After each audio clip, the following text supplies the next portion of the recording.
Well, hey everybody, welcome to another episode of Totally Wild Food. Today, because it's been just raining for, well, probably 36 hours, it's a perfect day to make soup. And we're gonna make mushroom soup. We are looking for the parasol mushrooms, which we already know where they're at. Wink, wink, nudge, nudge, say no more. And we're gonna throw in some suillis to give it a totally different dimension of flavor, because they do have this nutty flavor and it's just so yummy. But of course, on our little journeys, there's chanterelles popping up still everywhere, and you know, they're all through here too. So, and all through my basket at the moment. Right on. They're not going into the soup, but the nice thing about the chanterelles and the lobsters is they will stay in your fridge for an extra day. So they'll be for tomorrow night's dinner. Right on. Okay, we're going to carry on and try and find ourselves some more suillis, and we're going to get some more shaggy parasols. Right on. And these guys are everywhere. These are the suillis, my suies.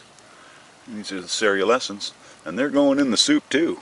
We're going to collect a bunch of these along the way as well, because they're just popping up everywhere. There's another one over there. All right, very awesome. Little and I are going to carry on. I gotta say, it has been an amazing, amazing mushroom fall. I mean, I am loaded with suillis and lobster mushrooms and chanterelles, and like they're just popping up everywhere. So one thing I found out about the lobster mushrooms, I wondered when the parasitization happened. Was it early on? Was it later? Did it attack the mycelium? Or apparently it attacks the buttons. It doesn't attack the mycelium. So they need to get spore onto one of the buttons, and then that starts the mutation period. All the different species have overlapped so much. You know, like I said, the lobsters and chanterelles and suillis are just screaming still, and now the lactarius are coming out. So just loving it, loving it. And we found the parasols, the Chlorophyllum olivieri, not the noodle. Yeah, right here, beautiful. A couple of beautiful little caps. We need more than just those two, so we got to keep on the search. And I'll catch up with you in a minute. Oh, and one of the nice things about these guys is you can actually just grab the cap and just wiggle it side to side, and it pops up and leaves the stipe that you don't really need, because honestly it's kind of fibrous and not worth it. So yeah, we'll do that. We'll do the same thing with this one. Just give it a little wiggle. You can actually feel it go snap, snap, and the third snap usually pops it out. Beautiful. Gills are gorgeous. And we'll carry on to the next site. But wow, do you think I got enough mushrooms here? I'm thinking. I just need more of the parasols. I've got enough suillis now for the soup. I need more parasols. The lobsters are not going in the soup, nor are the chanterelles. They are for tomorrow night's steak. So right on. Let's move on. You know, we really have to take wild foraging very, very seriously. You need to know 100% of what you have found and what you're going to forage and bring home and ingest. You know, so you got to do your due diligence. If it's a mushroom, you got to do the spore prints. You got to do the taste tests. You can't do the taste test with plants because they might kill you, or they burn your esophagus, or something really, really nasty. But see, we've got some more olivieres here. So this one here is most likely, you can tell he's already wobbly, so he's probably done. I'm not even going to bother with him. This one actually kind of is too. But this one, that one's prime. Wiggle, wiggle, snap, out. Done. Wiggle, oops, that one was a single wiggle. Oh, and it is beautiful. Right on, it felt a little moist. Okay, yeah, we got some beauties. That's a little wiggle, wiggle, wiggle, snippy, snap, gone. Same with these guys. And I'll leave these tiny tinies to do a little bit of growing, but these ones are definitely worth scooping. Dun, dun. There. So for those of you who like to cut their mushrooms and not pull them out of the mycelium and then out of the ground. This is a good way to do it with the shaggies. You're not affecting anything below ground. But yeah, that's an age-old battle being fought, that one. Do you pluck or do you cut? Now, is that a basket of mushrooms or is that a basket of mushrooms? We have 4 different species in there. Well, we dumped off the mushrooms back at the house, and now we're off to get our soup stock materials, ingredients. So I also want to make some tea. I think we're gonna get a few of these little red, unripe blackberries here. And I think we're going to take some of these guys. These are Rubus armeniacus. Alright, so we're on our way down to the lake to get ourselves some cattail, some Typholatifolia. And it's just starting to drizzle again. The sun was out a couple of minutes ago, but now it's getting ugly. Alright, we're almost there. Well, we're here, but oi, it's kind of windy, so I'm hoping that it's not going to be too bad. But we won't be here for too long. It's not the plan. Anyways, we've got our Typholatifolia all growing in here. And yeah, see, these guys are kind of what we're looking for, like that. Now, toxic lookalikes. Here's another reason you got to be careful. Alright, 10 feet away, I can spot this guy right over here. Look at that. See that? This is the yellow flag iris, Iris pseudochorus. And it is toxic as heck. And even if you get the sap on your skin, you're going to get a skin irritation. And it's all through the plant, the rhizome, the flower, the stalk, the stem, the leaves. And it's going to give you gastrointestinal upset terribly. So you got to be really careful, because these look very similar to these, which are right beside them. Look at this. See, okay, 1 foot away. Here's another thing too. When you got a toxic plant this close, don't harvest something 2 feet away from it. Go good 15, 20 feet away. And that way you're being extra cautious and whatnot. Okay, so part of these guys, identification of these iris, is they kind of grow in a fan shape, whereas the Typholatifolia kind of grow like a leek. They grow around each other, like kind of concentrically, so we can pull down. Yeah. Instead of being fanned out like that, they wrap around. So those a couple of little indicators. Second of all is, you're going to get your bulrush heads on these ones, but these guys are way too old. You're not going to be harvesting anything out of that. It's like that. Now, bushcraft tip of the day, these are awesome for fire lighting, even in the rain. The outside gets wet, but the inside stays nice and floofy. And it takes a spark from a ferro rod really nicely. Bushcraft tip of the day. All right, let's get back to our task at hand. So we'll get back to the Typholatifolia, a little bit further away from that iris. And yeah, they've got irisin in them, and it's really bad stuff. And they're also terrible for the waterways. They clog up your outflow creeks and whatnot. So it's going to be kind of hard doing this with one hand in the camera and one hand with a knife. Anyways, I've got to cut this guy, and I'll bring it up and I'll show you what we're going to do. Okay, so these guys peel really nicely. You're going to take all this old dead stuff off. And then you're going to get down to a nice core right down in the middle, and it's going to look like kind of a, I don't know, like a linguine noodle almost.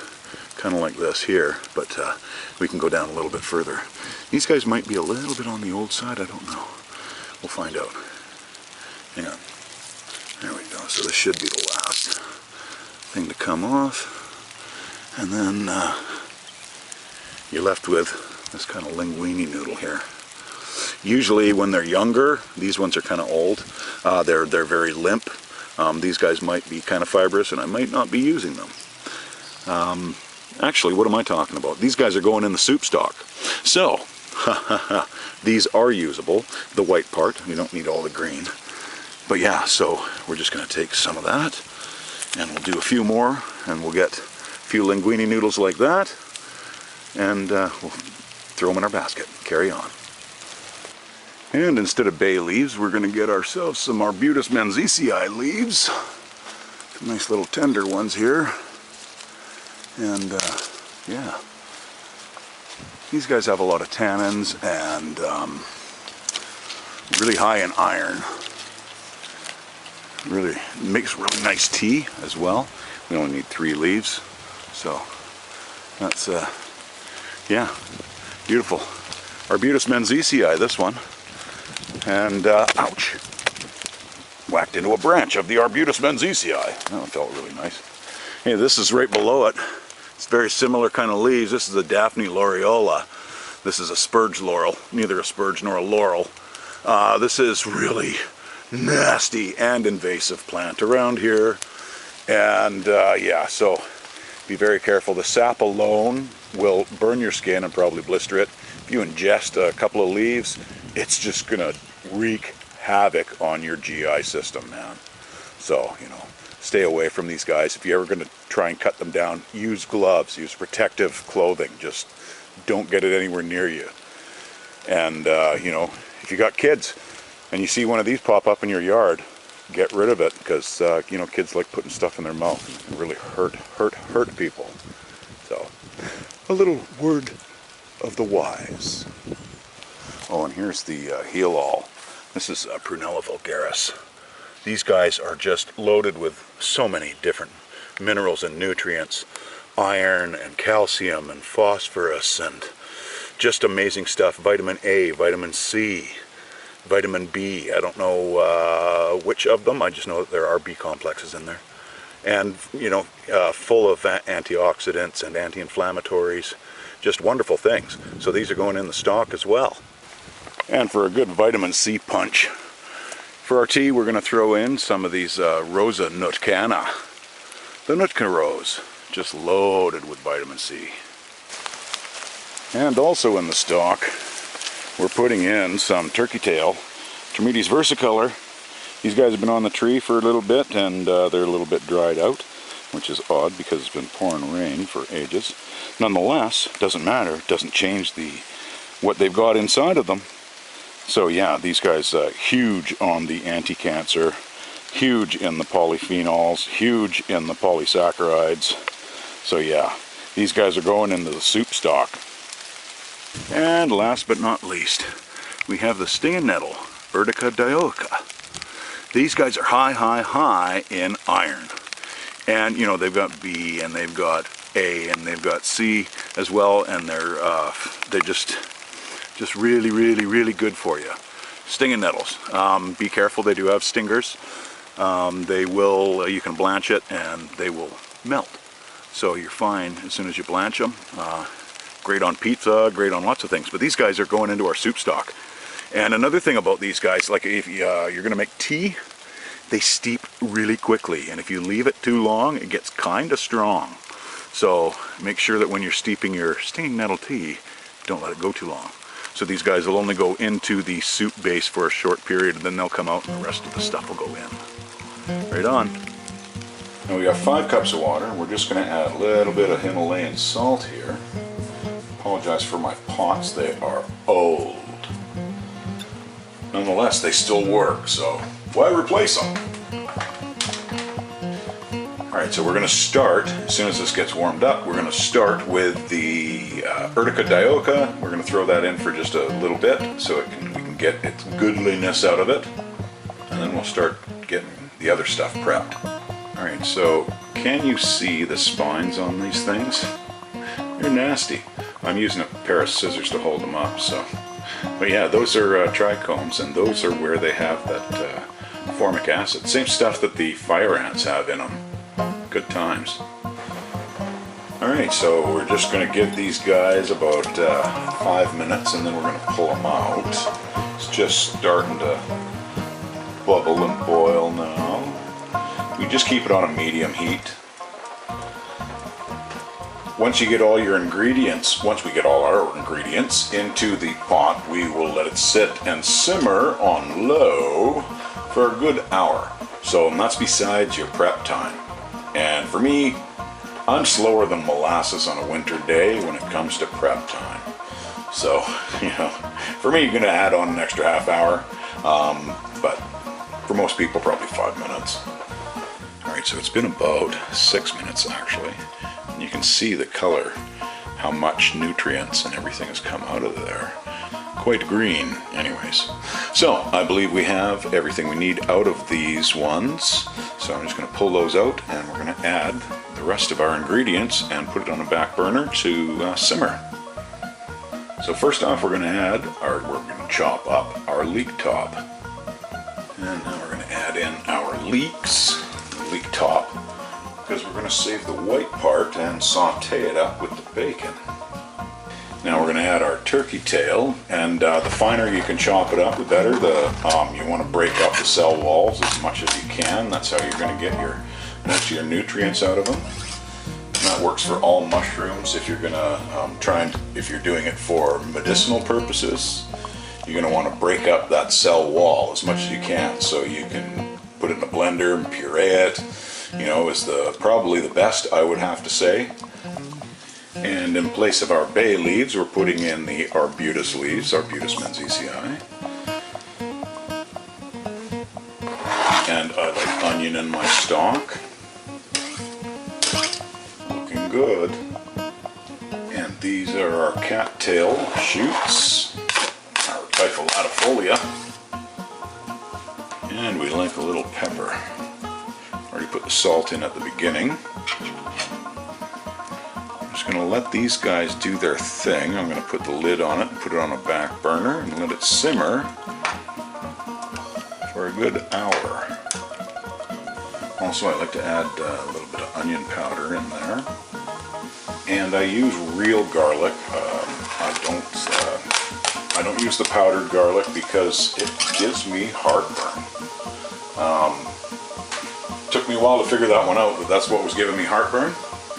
But that's what it was. So if you get heartburn easily from certain things, and you've been noticing that you've been putting powdered garlic in there, so we're going to get this bacon not quite crisp, but pretty close to. Then we're going to add, I just use a couple of slices of thick cut bacon, and then we're going to add some butter and add the finely sliced leeks. Julienne, as a matter of fact. And that's the white part of the leek, the bottom part. And you don't have to use bacon. You can use chicken, if you like, chicken breast, or any part of it. You can use anything you like. What are your tastes? Go by that. I personally have not had bacon in probably about 2 years. And I thought this would be quite appealing. Now this may seem bizarre, adding butter to a little bit of bacon, but we need it for our leeks. So these guys are almost getting kind of crispy there. Get some butter melted a little bit here. Totally using the wrong utensil. I do that sometimes. And then we'll add our leeks. Finely cut leeks.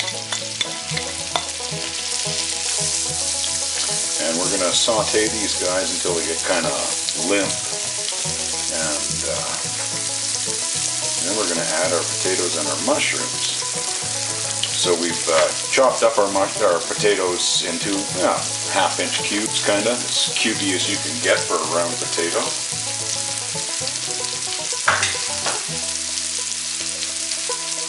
And I like these little white potatoes. They're just delicate and yummy. It's got a really nice flavor. It'll all end up getting pureed in the blender anyways. So this going nice, and then we can get our mushrooms cut up and cleaned. I've got to clean those psuillis, and they are a bit of a process. Now, cleaning the Suillus can be a bit of a process because you have to take off the slimy cap, and like I said, I like to take off the spore surface. So it's a bit of a process. It's quite easy to do. It just takes time. Quite simply, just like you're kind of peeling an apple, just give it a few little, and you can get rid of that pretty quick. And then you get down to that. Once you get down to this nice yellow meat, you're good. And I'm just showing you an example. I'm not going to take you through the whole process.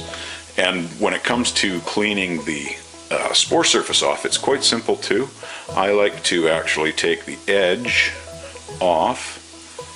It's easier. You can see kind of where the spore surface is there. Now you can see there's kind of a line here separating the meat from the spore surface. Now this is quite simple for me. I've noticed is you just slide your knife under there and peel it back. Okay. Slide and peel, and then you're left with this beautiful meat underneath. Okay, so I'm going to do this and I'll get back to you in a minute. Now I don't know if the camera's going to pick this sound up, but it's so dry. Listen to it.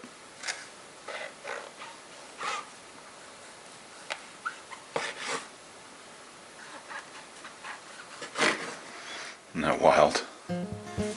Another great thing about the Shaggy Parasols is they make a perfect cup for stuffing. So you can put cheese and bacon and chives and, you know, yummy stuff in there and make some really good stuffed mushroom caps. Make sure you cook them long enough. A lot of people that get sick from these guys, it's because they didn't cook them long enough. So these guys are very dry. You're going to have to add some butter or some oil with them.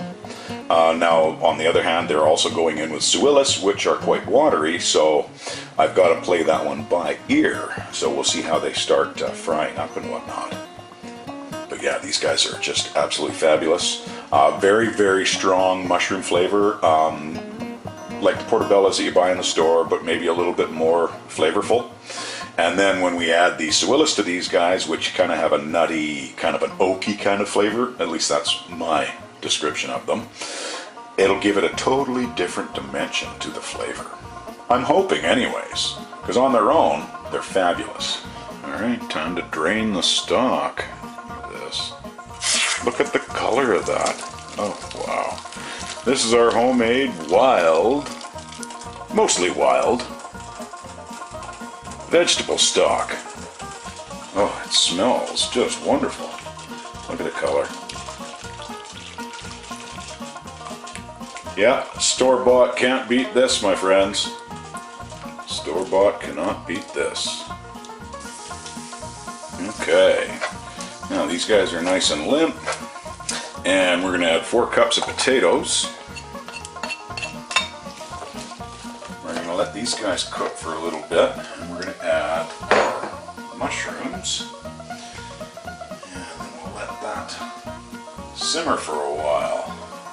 Oh yeah, so you can see the color, how much these guys change color from, actually I'll give you an example because I still have a cap.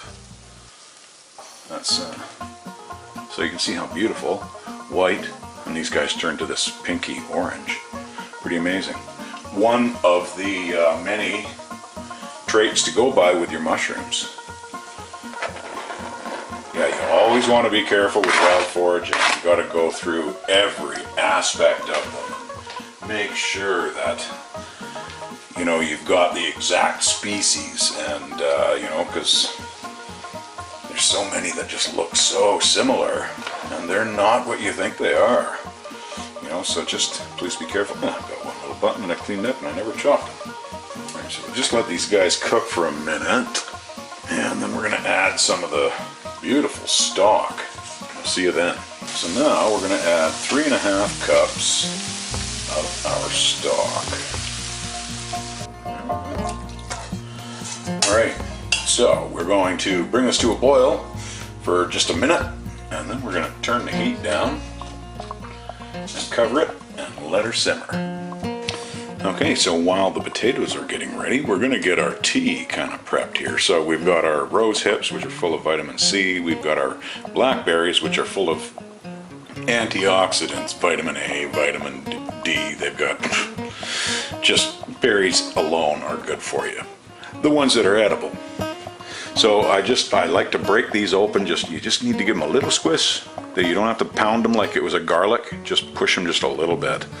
And you can see already the colors coming out of them, just fabulous. Beautiful.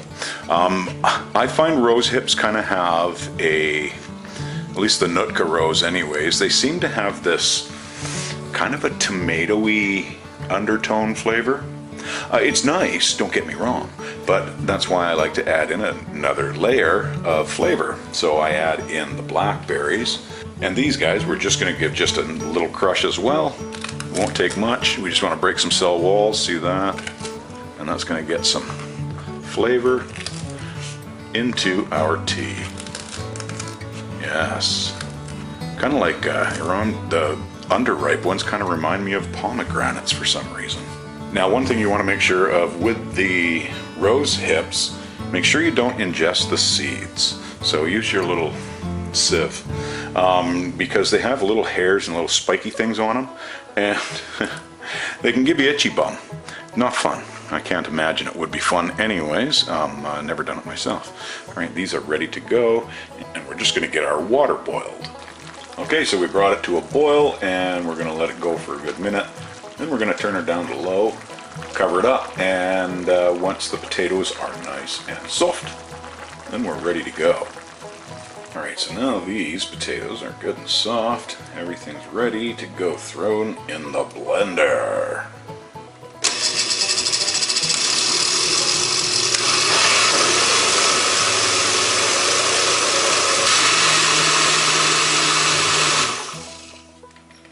Looking pretty good. And now we can add this back into the pot. Look at this. Amazing. And now we're going to add a cup and a half of 18% table cream. And then we're just going to get this mixed up. And we're going to let it simmer for a minute on low. Better than what you get in a can, my friends. Better than what you get in a can.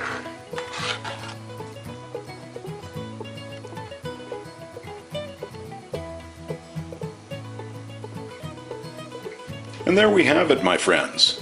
We have homemade Shaggy Parasol and Suillis mushroom soup with wild vegetables soup stock, and we have blackberry and rose hip tea to go along with it. Wow. Now, a few of my wild food attempts are fails. This one is an absolute win. That is probably the best mushroom soup I've ever had in my entire life. So thank you very much for coming along on this journey with us, and stay hungry, my friends. Till next time.